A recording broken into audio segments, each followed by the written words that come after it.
Good news, Hyderabad ORR కి అతి చేరువలో విల్లాస్ APR ప్రాజెక్ట్స్. సార్ నమస్తే సార్, సునీల్ రెడ్డి గారు. నమస్తే అండి విష్ణు గారు. సునీల్ రెడ్డి గారు, ఈ ఐటీ రీఫండ్ స్కామ్ అంటూ గత వారం 10 రోజులుగా పెద్ద ఎత్తున వార్తలు వస్తున్నాయి మీడియాలో. ఏంటి అసలు ఈ ఐటీ రీఫండ్ అంటే ఏంటి? ఈ రీఫండ్ మీద అసలు స్కామ్ ఏంటి? ఈ రీఫండ్ స్కామ్లో అసలు ఎవరెవరు ఇన్వాల్వ్ అయ్యారంటారు? అసలు విష్ణు గారు, మీరు అన్నది వాస్తవమే. లాస్ట్ 1 వీక్ అంటున్నారు, 1 వీక్ కాదు, అసలు లాస్ట్ 1 మంత్ నుండి పెద్ద ఎత్తున ఇన్కమ్ ట్యాక్స్ డిపార్ట్మెంట్ వాళ్ళు దీని మీద స్క్రూటినైజ్ స్టార్ట్ చేశారు. స్టార్ట్ చేసి రీఫండ్కి సంబంధించిన న్యూస్ రెగ్యులర్గా వస్తున్నాయి. సో కానీ మీరు ఫస్ట్ ఈ స్కామ్ ఏంటి అని కంప్లీట్గా అర్థం చేసుకోవాలి అంటే, మీరు అర్థం చేసుకుని దానికంటే ముందు ఒక 3 అంశాల గురించి తెలుసుకోవాలి. ఫస్ట్ థింగ్ డిడక్షన్స్ అంటే ఏంటి, సెకండ్ థింగ్ TDS అంటే ఏంటి, థర్డ్ది ఫామ్ 16 అంటే ఏంటి. ఈ 3 అంశాల గురించి తెలుసుకున్న తర్వాత మీకు స్కామ్ అంటే ఏందో అర్థమవుతుంది. డైరెక్ట్గా స్కామ్ అంటే ఏంటి అని చెప్పలేము. సో ఫస్ట్ డిడక్షన్స్ అంటే ఏందో చూద్దాం. ఇప్పుడు విష్ణు గారు, మీరు అప్రాక్సిమేట్గా మీ సుమన్ టీవీలో మీ శాలరీ ఒక 12 lakhs ఉందనుకోండి. ఎగ్జాంపుల్ ఎక్కువ ఉండొచ్చులేండి, పర్లేదు, బట్ 12 lakhs ఎగ్జాంపుల్ అనుకోండి. సో ఇప్పుడు దీంట్లో నుండి మీకు ఇన్కమ్ ట్యాక్స్ వాళ్ళు ఏమంటారు, ట్యాక్స్ మీరే ఎర్నింగ్ చేసిన 12 lakhs కాబట్టి ట్యాక్స్ కట్టాలి. కానీ డిపార్ట్మెంట్ వాళ్ళు మీకు కొన్ని బెనిఫిట్స్ ఇచ్చారు. ఇప్పుడు మీరు ఒక రెంట్కి ఉంటున్నారు అనుకోండి, 12 లక్షలు సంపాదించారు, రెంట్కి ఉన్నారు, ఒక 2 lakhs రెంట్కి వెళ్ళిపోయింది అనుకోండి, మిమ్మల్ని వాళ్ళు 12 lakhs మీద కట్టమని చెప్పరు. మీరు రెంట్కి ఉంటున్నారు కదా బాస్, ఒక 2 లక్షలు తీసేయి, 10 లక్షల మీదనే కట్టు అని చెప్తారు. ఆ 2 lakhs ఏంటి, రెంట్కి ఉంటున్నప్పుడు మీరు యూజ్ చేస్తున్న మైనస్ డిడక్షన్, దాన్నే HRA అండర్ సెక్షన్ 1013A అంటారు, హౌస్ రెంట్ అలవెన్స్ డిడక్షన్. అది కాకుండా ఇప్పుడు మీరు LIC కట్టుకున్నారు, మీ ఫ్యామిలీ సేఫ్టీ గురించి LIC పాలసీ కూడా తీసుకున్నారు అనుకోండి, ఒక 50,000 ప్రీమియం కట్టారనుకోండి, దాన్ని కూడా సెక్షన్ 80C కింద 50,000 కూడా తీసేయి బాస్, 10 lakhs నుండి ఇంకొక 50,000 తీసేసి 9,50,000 పైన కట్టు అని చెప్తారు. మీరు హౌసింగ్ లోన్ తీసుకున్నారు అనుకోండి, దానిపైన ఇంట్రెస్ట్ కూడా సెక్షన్ 24B కింద అది 1,00,000 రూపాయలు తీసేసి 8,50,000 పైన కట్టు, సరిపోని అది కూడా కాంట్రిబ్యూట్ చేసావు కాబట్టి. సో ఈ విధంగా మీకు గవర్నమెంట్ కొన్ని బెనిఫిట్స్ ఇద్దామని అర్హులకు మాత్రమే, అంటే ఎవరైతే రియల్గా రెంట్కి ఉన్నారో, రెంటల్ అగ్రిమెంట్ ఉంది, ఎవరైతే రియల్గా LIC పాలసీ ప్రీమియం తీసుకున్నారో, ఎవరైతే రియల్గా హౌసింగ్ లోన్ తీసుకున్నారో వాళ్ళకి మాత్రం డిడక్షన్స్ ఇచ్చి బెనిఫిట్ ఇచ్చి మిగతా నెట్ అమౌంట్ మీద, అంటే ఇప్పుడు ఇవన్నీ తీసేసిన తర్వాత వచ్చిన 8,50,000 ఏంటి, నెట్ ట్యాక్సబుల్ ఇన్కమ్ అంటారు, నెట్ ట్యాక్సబుల్ ఇన్కమ్ అంటారు. సో డిడక్షన్స్ అంటే ఏంటో మీకు అర్థమైంది. సో దాని తర్వాత మీరు అర్థం చేసుకోవాల్సింది TDS అంటే ఏంది. TDS అంటే ట్యాక్స్ డిడక్టెడ్ ఎట్ సోర్స్, ఇదైతే అందరికీ తెలిసి ఉంటుంది. సో ఇప్పుడు మీరు సుమన్ టీవీలో పనిచేస్తున్నారు, 12 lakhs వచ్చింది, దాన్ని డిడక్షన్స్ అనేది తీసేసి మీకు 8,50,000 ట్యాక్స్ వచ్చింది. 8,50,000 మీద మీ ఆఫీస్ వాళ్ళు క్యాలిక్యులేషన్ చేసి ట్యాక్స్ కంప్యూటేషన్ ప్రిపేర్ చేసి ఇయర్ స్టార్ట్ బిగినింగ్లోనే ఏం చేస్తారు, మీకు ఒక 8,50,000 మీద కంప్యూటేషన్ చేస్తే మీకు ఒక 1 lakh rupees ట్యాక్స్ వచ్చింది అనుకోండి. దాన్ని ఏం చేస్తారు, ఒక 12 monthsకి డివైడ్ చేస్తారు. 12 monthsకి డివైడ్ చేసి ఇప్పుడు 1,20,000 rupees వచ్చింది అనుకోండి ట్యాక్స్, 12 monthsకి డివైడ్ చేయడం వల్ల మీకు ఏమవుతుంది, ఎవ్రీ మంత్ 10,000 వస్తుంది. మీకు ఇచ్చే 1,00,000 రూపాయల శాలరీ నుండి ఆ 10,000 కట్ చేసుకుని 90,000 మాత్రమే మీ అకౌంట్లో ఇస్తారు. 10,000 రూపాయలు మీరు ఆల్రెడీ కట్టేసారు, ట్యాక్స్ డిడక్ట్ అయిపోయింది మీ సోర్స్లో. సో ఇది అర్థమైపోయింది మీకు TDS అంటే ఏంది. ఎవ్రీ మంత్ మీకు వచ్చే దాంట్లో నుంచి ఒక 10,000 rupees ట్యాక్స్ రూపంలో కట్ అవుతుంది. Third thing form 16. ఇయర్ మొత్తంలో ఏప్రిల్ నుంచి మార్చి వరకు మీకు కట్ అయిన TDSని మీ ఆర్గనైజేషన్ వాళ్ళు గవర్నమెంట్కి కట్టి మీ పేరు మీద TDS కట్టినామని చెప్పి మీకు ఒక ఫామ్ 16 అని ఇయర్ ఎండింగ్లో ఇస్తారు. మే తర్వాత ఇస్తారు, జనరల్గా జూన్ 1st వీక్లో వస్తుందండి ఫామ్ 16 అందరికీ. మీకు ఫామ్ 16 ఇచ్చారు. సో మీరు ఫామ్ 16 రాగానే ఏం చేస్తారు, వెంటనే రిటర్న్ ఫైల్ చేయాలని ఆలోచన స్టార్ట్ అవుతుంది. కానీ మీరు ఇక్కడ 1,20,000 rupees మీద 1,20,000 మీద TDS కట్ అయింది. మీరు ఇప్పుడు మళ్ళీ రీకంప్యూటేషన్ చేస్తారు ITR చేసేటప్పుడు, మీకు ఎక్సెస్ పేయబుల్ రావచ్చు, తక్కువ కూడా రావచ్చు. ఇప్పుడు మీరు LIC కట్టారు, మీ HR ఆఫీస్ వాళ్ళకి మీరు స్లిప్స్ ఇవ్వలేరు, అంటే ఇన్సూరెన్స్ ప్రీమియం మీద కట్టాను సార్ అని చెప్పి ఇవ్వలేదు అనుకోండి, వాళ్ళు తీసేయరు అమౌంట్. ఇప్పుడు మీరు ITRలో అది క్లెయిమ్ మళ్ళీ పెట్టుకోవచ్చు. ఆ క్లెయిమ్ పెట్టుకున్నప్పుడు ఏమవుతుందంటే మీకు నెట్ ట్యాక్సబుల్ ఇన్కమ్ తగ్గిపోతుంది. 50,000 అడిషనల్ డిడక్షన్ తీసుకున్నారు కదా, నెట్ ట్యాక్సబుల్ ఇన్కమ్ ఏమవుతుంది, తగ్గిపోద్ది, 8 lakhsకి వచ్చేస్తుంది. ఇప్పుడు మీకు డిడక్షన్స్ అంటే ఏందో అర్థమైంది. ఇప్పుడు నేను TDS అంటే ఏందో ఎక్స్ప్లెయిన్ చేస్తాను.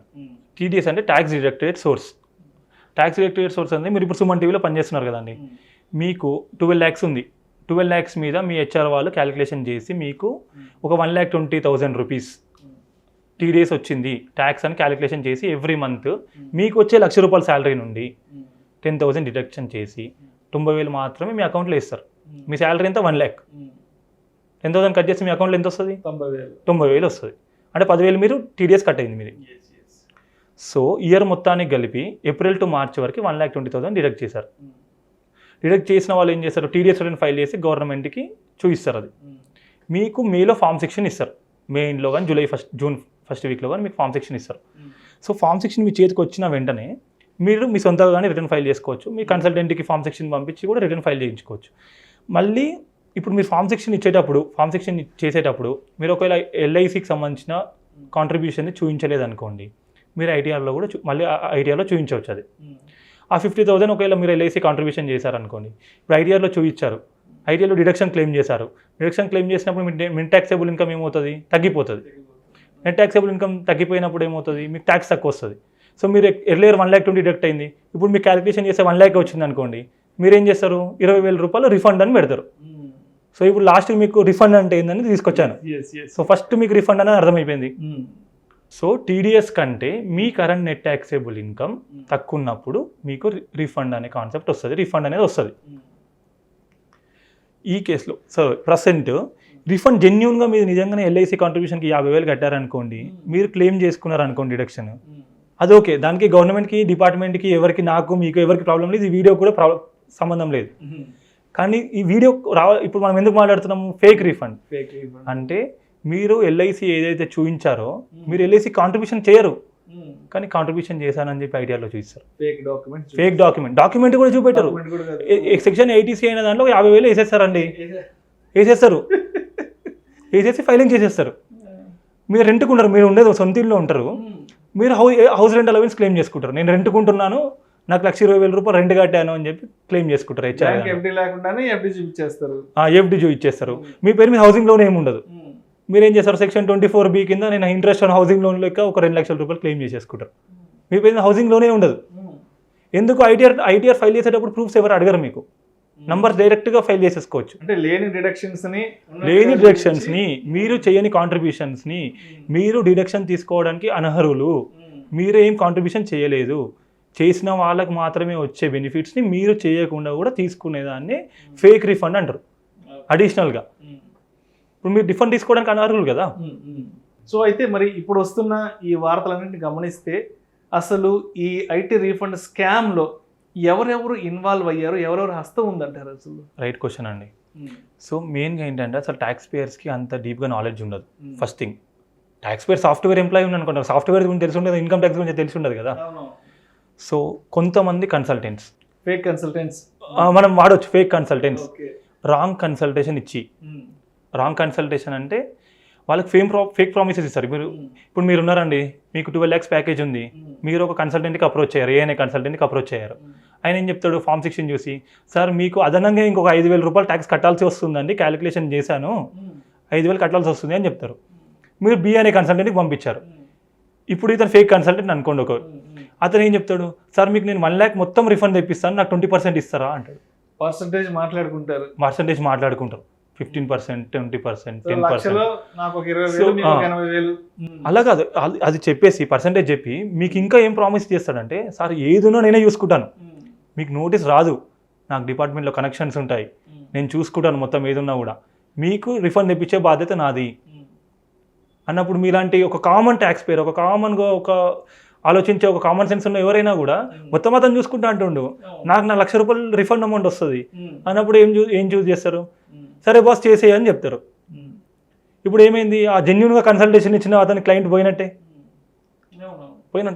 ఇప్పుడు చాలామంది ఎలాంటి సిచ్యువేషన్ వచ్చిందంటే, కన్సల్టెంట్స్కి ఫామ్ 16 పంపించి నాకు ఎంత రిఫండ్ తెప్పిస్తారు సార్ అనే దాన్ని బట్టి రిఫండ్ ఎంత తెప్పిస్తారో అప్పుడే క్లయింట్ మీకు ఫైల్ ఇస్తాడు. అలాంటి సిచ్యువేషన్కి వచ్చేస్తాం మనం. ఇప్పుడు ఏమైంది?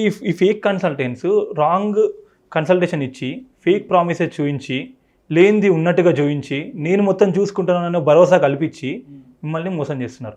ట్యాక్స్ పేయర్స్ని ట్రాప్లో పడేస్తున్నారు. కానీ కొంతమందికి ఇప్పుడు నోటీసులు వచ్చినాయండి, సరే మీకు చెప్పారు మొత్తం నేను చూసుకుంటానని చెప్పారు, మీరు అతనికే ఫైల్ ఇస్తారు. సరే ఫైల్ అతనికే ఇచ్చి చేయించుకున్నారు అనుకోండి, నోటీస్ వచ్చింది. మన దగ్గర రీసెంట్గా ఒక నోటీస్ పట్టుకుని వచ్చాడు, సార్ నాకు ఇట్లా మొత్తం చూసుకుంటారు అన్నాడు, ఇప్పుడు ఫోన్ లిఫ్ట్ చేయట్లేదు అని. ఫోన్ లిఫ్ట్ చేసినా ఏం చెప్తాడు, అదేం కాదు సార్ నోటీస్ వచ్చింది కదా వదిలేసేయండి, నోటీస్ వస్తే ఏం కాదు, మీరు ఏదన్నా నేను చూసుకుంటాను అని చెప్పి, నోటీస్ వచ్చిన తర్వాత కూడా నేను చూసుకుంటాను అని చెప్పేవాళ్ళు కూడా ఉన్నారు. నోటీస్ వచ్చినాక వాడు చూసుకునేది ఏముంది? సో ఇక్కడ మీరు కన్సల్టెంట్స్ కొంతమంది పెట్టే పర్సంటేజ్లు వాళ్ళ పర్సంటేజెస్కి ఆశపడి ₹1,00,000 తెప్పిస్తే నాకు 20,000 ఇవ్వండి, 15,000 ఇవ్వండి, వాళ్ళ ఇన్కమ్కి ఆశపడి మీకు లేనిది ఉన్నట్టుగా చిత్రీకరించి చెప్తున్నారు. అలాంటి ట్రాప్లో పడకండి. జెన్యూన్ కన్సల్టెంట్కి సజెషన్స్ తీసుకోండి. రిఫండ్కి అత్యాశ పడకండి. మీరు సంపాదిస్తున్న దాంట్లో కొంచెం ట్యాక్స్ కట్టాలి, మొత్తం 100% నాకు రిఫండ్ కావాలి అనే మైండ్ సెట్ మారాలి. మెయిన్గా ట్యాక్స్ పేయర్ మైండ్ సెట్ కూడా మారాలి. సో సునీల్ రెడ్డి గారు, ఇప్పుడు ఈ ట్యాక్స్ పేయర్స్ అనే వాళ్ళు ఎవరైతే ఉన్నారో వీళ్ళు ఈ ఫేక్ కన్సల్టెంట్స్ చేతిలో పడి మోసపోయాము అని తెలుసుకొని రియలైజ్ అయ్యి బయటకు వచ్చాక ఏంటి నెక్స్ట్ వాళ్ళు ఎలా ప్రొసీడ్ అవ్వాలి ఏంటి అసలు, అదేవిధంగా ఈ ఫేక్ కన్సల్టెంట్స్ వాళ్ళ పరిస్థితి ఏంటి అసలు ఇంత గోల్మాల్ స్కామ్ చేసినందుకు? సో ఏంటంటే అండి, ఫస్ట్ ఇటీవల నోటీసెస్ పంపించడం స్టార్ట్ చేసిందండి డిపార్ట్మెంట్. దీనివల్ల ఇప్పుడు ఈ తప్పు చేయడం వల్ల వచ్చిన కాన్సిక్వెన్సెస్ ఏంటి అంటే, ఖచ్చితంగా నోటీసెస్ పంపిస్తున్నారు. నోటీసెస్ పంపించి దాంట్లో మీ నుంచి ప్రూఫ్స్ అడుగుతారు. ఇప్పుడు మనం తీసుకున్న ఎగ్జాంపుల్ తీసుకున్నాం మనకి, ఏఐటీసీలో మీరు ఎల్ఐసి కాంట్రిబ్యూషన్ ప్రీమియం కట్టాను, ఒక ₹50,000 క్లెయిమ్ చేసుకున్నారు. ఇప్పుడు ఏంటి, ఆ 50,000కి ప్రూఫ్ పట్టుకొని రా బాబు అని నోటీస్ పంపిస్తాడు. మీరు ప్రూఫ్ చూపెట్టిన తరుణంలో దానిపైన ఎంతైతే మీరు రిఫండ్ క్లెయిమ్ చేసుకున్నారో ఆ రిఫండ్ కట్టించుకుంటాడు. ఆ రిఫండ్ పైన 1.5% ఆఫ్ ఇంట్రెస్ట్ కూడా కట్టించుకుంటాడు. ఎప్పుడైతే మీకు ఇచ్చానో అప్పటి నుండి ఇప్పటివరకు రిఫండ్ మీద ఇంట్రెస్ట్ కట్టాలి. అది కాకుండా 200% ఆఫ్ ద రిఫండ్ అమౌంట్ కట్టాలి. అంటే మీరు ఒక ₹1,00,000 రిఫండ్ పెట్టుకున్నారు అనుకోండి సార్, ఆ ₹1,00,000 కట్టాలి, దాని మీద ఇంట్రెస్ట్ కట్టాలి, మళ్ళీ ఇంకొక పెనాల్టీ 200%, అంటే ₹2,00,000 పెనాల్టీ. పెనాల్టీ కట్టాలి తప్పు చేసినందుకు. మరి తప్పు చేశారు కదా, ఇంట్రెస్ట్ కడితే సరిపోదు, పెనాల్టీ కూడా శిక్ష ₹2,00,000 పెనాల్టీ కూడా కట్టాలి. సో అయితే అంటే మనం ఏ డిడక్షన్స్ అయితే చూపించి ఈ రీఫండ్ తీసుకున్నామో ఒకసారి పట్టుబడ్డాక మళ్ళీ ఆ రీఫండ్ ఆ డాక్యుమెంట్స్ అన్ని కూడా మన ఒరిజినల్ డాక్యుమెంట్స్ అన్ని కూడా డిపార్ట్మెంట్కి సబ్మిట్ చేయాల్సి ఉంటుంది. వాళ్ళగా యాక్షన్ తీసుకుంటే వాళ్ళ వైపు నుంచి. ఇక్కడ చాలా ఇంపార్టెంట్ పైన ఒకటి చెప్తాను చూడండి. చాలామంది ఇప్పుడు ప్రీవియస్ ఇయర్ ఎవరైతే కన్సల్టేషన్ తీసుకొని రాంగ్గా రిఫండ్ పెట్టుకొని ఫైలింగ్ చేశారో వాళ్ళు ఆల్రెడీ మాకు రిఫండ్ వచ్చేసింది కదా అనే దాంతో భ్రమలో బతికేస్తున్నారు. కానీ తప్పు. Department any year from the 4 years మీ ఫైల్ని స్క్రూటినీలో ఓపెన్ చేయొచ్చు. అంటే మిమ్మల్ని రిఫండ్ ఇచ్చిన తర్వాత కూడా, ఇచ్చే ముందే అడగాల్సిన అవసరం లేదు, మీకు రిఫండ్ ఇచ్చేస్తారు, దాని తర్వాత కూడా నోటీస్ పంపించచ్చు. నెక్స్ట్ ఇయర్ కూడా పోయిన సంవత్సరం నోటీస్ పంపించచ్చు, మీకు పంపించి దానికి సంబంధించిన ప్రూఫ్స్ పట్టుకురా బాబు అని చెప్పొచ్చు. అప్పుడు మీరు చూపెట్టకపోతే ఖచ్చితంగా పెనాల్టీ, ట్యాక్స్, ఇంట్రెస్ట్ అని కట్టాలి. దానికి లేదు, ఛాన్స్ ఏం లేదు. సో దీనికి ఇప్పుడే మీరు అడిగారు, సరే బై తెలుసో తెలియకనో ట్యాక్స్ పేయర్స్ కొంతమంది బ్యాడ్గా మోటివేట్ అయ్యి ఆశపడి అతను ఇచ్చిన భరోసాకి విని చేసుకున్నారు అనుకోండి, రాంగ్గా రిఫండ్ పెట్టుకున్నారు అనుకోండి. ఇప్పుడు మ్యాక్సిమం మీరు ఏమైనా చేయగలరా అంటే, ఒకటి మీరు అప్డేటెడ్ రిటర్న్ చేయగలరు. అప్డేటెడ్ రిటర్న్ అనేది సెక్షన్ 139(80A)లో అప్డేటెడ్ రిటర్న్ చేసుకొని ఎంతైతే మీరు రిఫండ్ ఫేక్గా పెట్టుకున్నారో, ఒక ₹1,00,000 మీరు లేని ఇనెలిజిబుల్ రిఫండ్ని పెట్టుకున్నారు అనుకోండి, దానిపైన 25% అడిషనల్ ట్యాక్స్ కట్టాలి. మళ్ళీ ₹1,00,000 పైన 25,000 అడిషనల్ ట్యాక్స్ కట్టి, అది కాకుండా పెనాల్టీ ఒక ₹5,000. సో మొత్తానికి ఒక ₹1,30,000 కట్టేసుకొని మీరు అప్డేటెడ్ రిటర్న్ ఫైల్ చేసుకోవచ్చు. So this is the only which you can do now. ఇంకా మీరు నోటీస్ వచ్చినప్పుడు మనం ఏం చేయాలో ఇంకా డిపార్ట్మెంట్ వాళ్ళు చూసుకుంటారు. Thank you sir, thank you so much Sunil Reddy గారు. ఈ ఐటీ రీఫండ్ స్కామ్ వెనక అసలు ఎవరి హస్తం ఉంది, ఎలా జరిగింది, ఎటువంటి సినారియోస్ దీన్ని చుట్టుముట్టే అంశం గురించి మన ప్రేక్షకులకు మీ విశ్లేషణ ద్వారా చాలా చక్కగా వివరించారు. Thank you so much sir. Thank you అండి విష్ణు గారు.